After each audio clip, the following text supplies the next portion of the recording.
Hello students, आज हम अपकिरण ज्ञात करने की विधियों का नेक्स्ट टॉपिक करते हैं माध्य विचलन, मीन डेविएशन। तो ये मीन डेविएशन होता क्या है, सबसे पहले हम इसका अर्थ जानते हैं। समकक्ष श्रेणी के किसी सांख्यिकीय माध्य से निकाले गए विभिन्न मूल्यों के विचलनों का समानांतर माध्य उसका माध्य विचलन कहलाता है। तो हम जो मीन डेविएशन निकालते हैं, सबसे पहले हमें क्या करना पड़ता है, माध्य का चुनाव। यानी जो मीन डेविएशन है वो तीनों सांख्यिकीय माध्य, चाहे समानांतर माध्य से निकाल लें, चाहे मीडियन से निकाल लें, चाहे मॉड से निकाल लें। तो सबसे पहले हमें क्या करना पड़ता है कि सांख्यिकीय माध्य का चुनाव करना पड़ता है कि हमने मीन डेविएशन समानांतर माध्य से निकालना है, मध्यिका की सहायता से निकालना है, या बहुलक की सहायता से निकालना है। फिर क्या करना है, मूल्यों के विचलनों, यानी मूल्यों के विचलन निकालने पड़ेंगे। विचलन आपको पता है, एक्स जो वैल्यूज दी होती है उसमें से मीन घटाकर या समानांतर माध्य घटाकर या फिर मॉड घटाकर उसके डेविएशन लिए जाते हैं। तो डेविएशन लेते समय ऋणात्मक विचलनों को भी धनात्मक मान लिया जाता है। सबसे पहले हमने क्या करना है, मीन डेविएशन निकालने के लिए सांख्यिकीय माध्य का चुनाव करना है। आमतौर पर मध्यिका से ही विचलन निकाले जाते हैं। दूसरा स्टेप क्या है, जब हम डेविएशन निकालेंगे तो उसमें चिन्हों को छोड़ दिया जाता है, चाहे वो रकम प्लस में है चाहे माइनस में, सभी को ही पॉजिटिव वैल्यूज मान लिया जाता है। तीसरा स्टेप क्या है, फिर विचलनों का माध्य, जो हम विचलन निकालेंगे उनका जोड़ करके फिर उनका माध्य निकाला जाता है। यानी सिग्मा डेविएशन का जो कर उसको नंबर ऑफ आइटम से डिवाइड कर दिया जाता है। और जो मीन डेविएशन है उसके लिए स्मॉल डेल्टा, इस तरह से स्मॉल डेल्टा संकेत अक्षर का प्रयोग किया जाता है। मीन डेविएशन को स्मॉल डेल्टा से लिखा जाता है। जैसे एग्जांपल है, अगर हमने मीडियन से मीन डेविएशन निकाला है तो डेल्टा इसके पैर में क्या लिख दिया जाता है, स्मॉल एक एम लिख दिया जाता है। अगर समानांतर माध्य से निकाला है तो डेल्टा एक्स बार, अगर बहुलक से निकाला है तो डेल्टा जेड। तो इसके हम सूत्र लेते हैं। तो ये तो 3 स्टेप थे। सबसे पहले हमने क्या ज्ञात करना है कि किस सांख्यिकीय माध्य से हमने मीन डेविएशन निकालना है। फिर डेविएशन निकालते समय सभी चिन्हों को प्लस माइनस को छोड़कर सभी रकम को क्या पॉजिटिव वैल्यूज मान लेना है। उसके बाद डेविएशन का जोड़ करके n से उसको नंबर ऑफ आइटम से डिवाइड कर देना है और माध्य विचलन को स्मॉल डेल्टा की सहायता से लिखा जाता है। अब हम इसके सूत्र और एग्जाम्पल लेते हैं। सबसे पहले मैंने आपको पहले व्यक्तिगत श्रेणी, खंडित श्रेणी और अखंडित श्रेणी में मीन डेविएशन कैसे निकाला जाता है उसका हम अध्ययन करेंगे। सबसे पहले हम करते हैं व्यक्तिगत श्रेणी।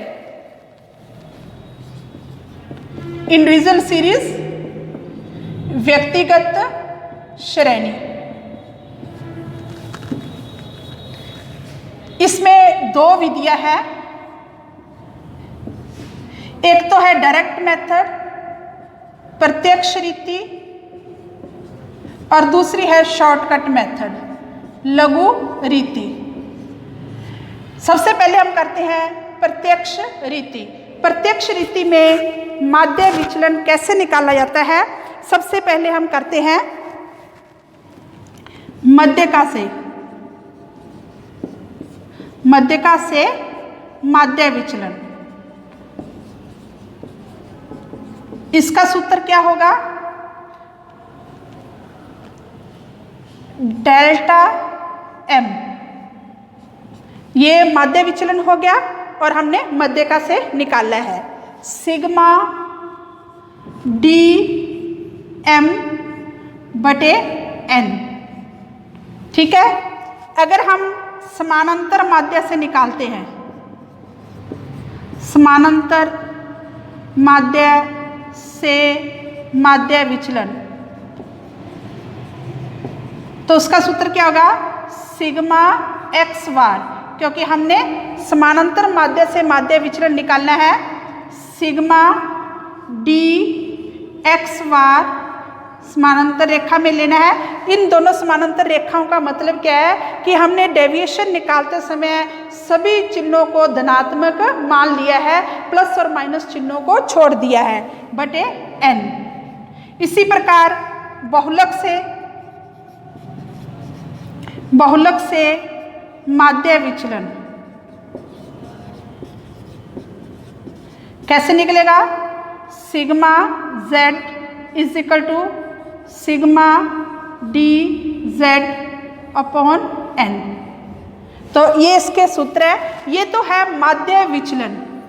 अगर माध्य विचलन गुणांक निकालना है, coefficient of mean deviation, median से निकालना है, तो ये हमारा जो निकलेगा इसको दोबारा m से डिवाइड कर देना है, डेल्टा m बटे m। इसी प्रकार समानांतर माध्य से माध्य विचलन गुणांक coefficient of mean deviation is equal to mean deviation बटे x बार। फिर बहुलक से जो माध्य विचलन निकालना है उसका गुणांक निकालना है, कोफिशिएंट ऑफ मीन डेविएशन बटे z। ये है माध्य विचलन गुणांक।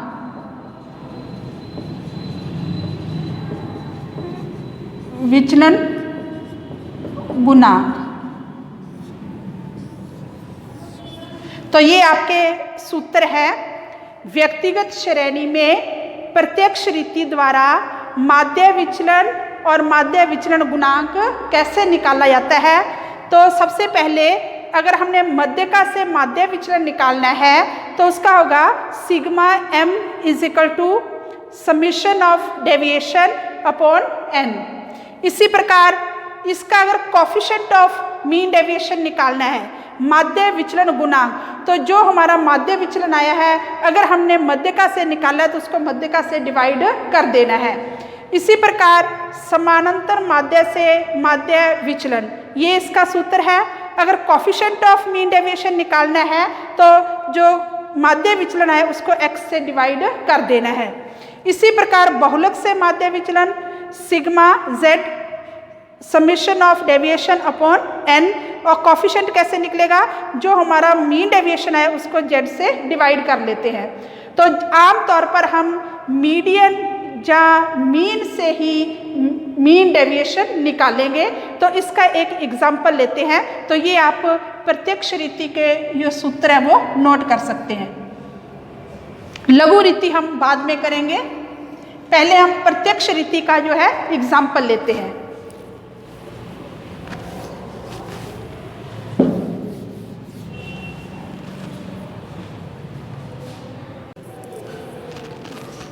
अब हम एग्जाम्पल लेते हैं कि प्रत्यक्ष रीति द्वारा व्यक्तिगत श्रेणी में मध्यका व समानांतर माध्य की सहायता से माध्य विचलन कैसे ज्ञात किया जाता है।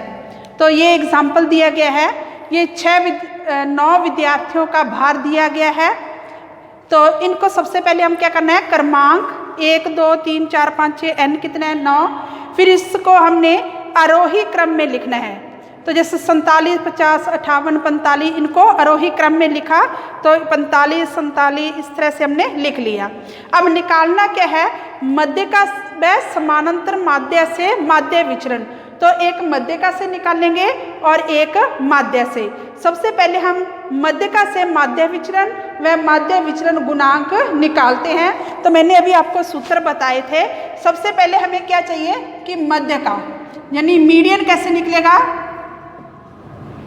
मीडियन व्यक्तिगत श्रेणी में कैसे होता है, साइज ऑफ n+1 बटे टूथ आइटम।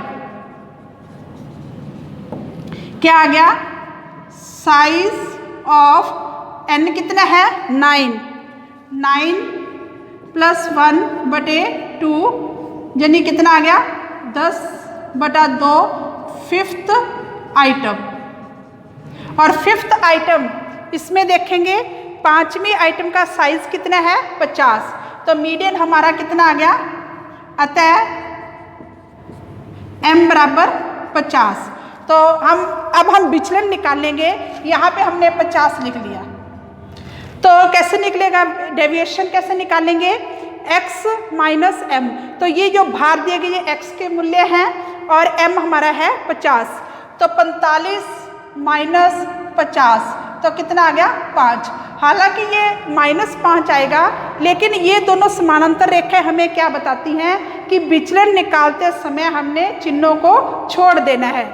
फिर है 47 माइनस 50, इस तरह से निकालेंगे, ये आ गया 3, फिर 3, फिर 1, फिर 0, फिर 3, फिर 8, 9 और 10।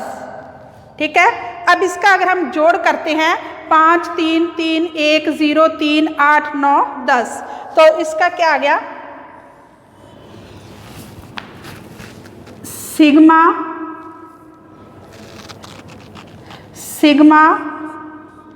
DM डेविएशन का समीशन।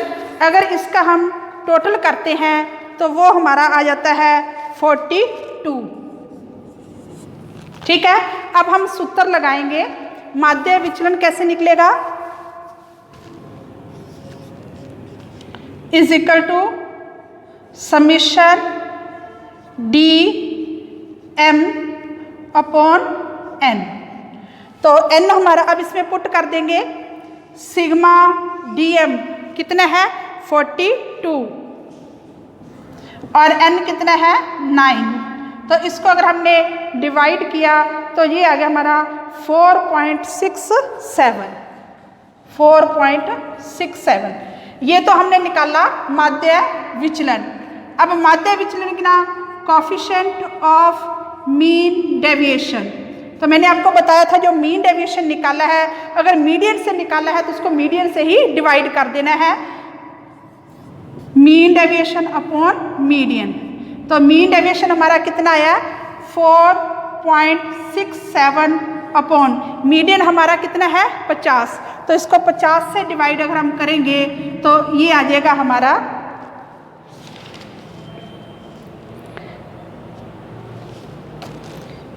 0.0934। तो कोएफिशिएंट ऑफ मीन डेविएशन हमारा कितना आ गया 0.0934। ये हमने एक मीन डेविएशन निकाला और एक कोएफिशिएंट ऑफ मीन डेविएशन। तो ये तो हमने मध्यका से निकाला था, अब हम समानांतर माध्य से मीन डेविएशन निकालेंगे।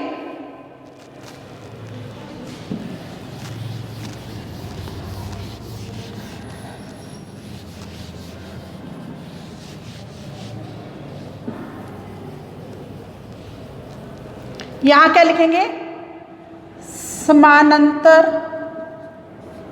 माध्य से माध्य विचलन व माध्य विचलन गुणांक। तो सबसे पहले हम निकालते हैं समानांतर माध्य x बार। व्यक्तिगत श्रेणी में क्या होता है सिग्मा x अपॉन n, ये आपको सूत्र ध्यान होगा। सिग्मा x कितना है 468, n है हमारा 9। अगर इसको हम डिवाइड करते हैं तो 9 5 45 और 52, तो हमारा समानांतर माध्य कितना आ गया 52। अब 52 से अगर हम x बार 52 है तो डेविएशन कैसे निकलेगा x माइनस x बार, और चिन्हों को हमने छोड़ देना है। यहाँ पे 45 माइनस 52 तो कितना आ गया 7। फिर 47 माइनस 52 कितना आ गया 5। फिर कितना आ गया 5। फिर 49 माइनस 52 3। 50 माइनस 52 2। 53 माइनस 1। 58 माइनस 52 6। फिर कितना आ गया 59 माइनस 52 7, 60 माइनस 52 8। अब इसका समेशन कर लेंगे, समेशन डी एक्स बार। इसका अगर हम जोड़ करते हैं तो वो हमारा आ जाता है 44। अब माध्य विचलन कैसे निकलेगा? X bar is equal to summation deviation from mean upon N. ये हमारा सूत्र है। कितना है? 44 अपॉन एन। इसको अगर हम डिवाइड करते हैं तो वो हमारा आ जाता है 4.89। ये हमने मीन डेविएशन निकाला। फिर लिखते हैं कोफिशिएंट ऑफ मीन डेविएशन। क्या आएगा? Mean deviation from mean upon mean. तो ये हमारा कितना है? 4.89 और मीन हमारा कितना आया था? 52। इसको अगर हम डिवाइड करेंगे तो coefficient of mean deviation from mean कितना आ गया? 4.89 को अगर हम 52 से डिवाइड करते हैं तो 0.0940। तो ये हमारा आंसर आ गया। तो स्टूडेंट्स, ये हमने व्यक्तिगत श्रेणी में मीडियन और मीन की सहायता से एक तो मीन डेविएशन निकाला है और दूसरा कोफिशिएंट ऑफ मीन डेविएशन। आज इतना ही। नेक्स्ट लेक्चर में हम करेंगे कि व्यक्तिगत श्रेणी में लघु रीति द्वारा मीन डेविएशन कैसे निकाला जाता है। Thanks students.